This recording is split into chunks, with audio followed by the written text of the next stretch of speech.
basic ingredients that go into making a tornadic storm are first a source of energy for that thunderstorm to form in the first place.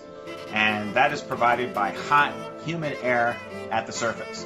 The differences in wind speeds between that jet stream aloft and the slower winds near the surface provides a source of rotation for those thunderstorms.